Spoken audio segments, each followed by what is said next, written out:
আসসালামু আলাইকুম।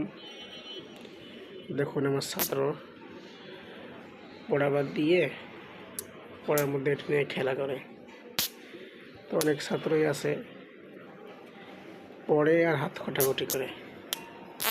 তো এই নিয়েও আমার আরেক ছাত্র খুব দুষ্ট, এটা নিয়ে খেলে আর পড়ে। আমি জিজ্ঞেস করলাম, এত পড়া হয় না কেন? পড়া হবে কেমন? পড়ার মধ্যে তো এটা নিয়ে খেলতেছে। তো আমাদের মধ্যে অনেক নামাজি আছে, নামাজ পড়ে ঠিকই কিন্তু মন থেকে বাইরে। এই জন্য হুজুর কোন সূরা দিয়ে নামাজ পড়াইতেছে সেটা জানে না। তাই আসুন আমরা যে কাজই করব মন দিয়ে করবো ইনশাল্লাহ। আসলে মন দিয়ে মনোযোগ দিয়ে না করলে সেটা ইবাদতই হোক আর কাজই হোক, সেটা কোনোভাবেই কী হয় না, গ্রহণযোগ্য হয় না বা মজা হয় না। তাই আসুন যে কাজ করব মন দিয়ে করবো ইনশাল্লাহ। আসসালামু আলাইকুম রহমতুল্লাহ।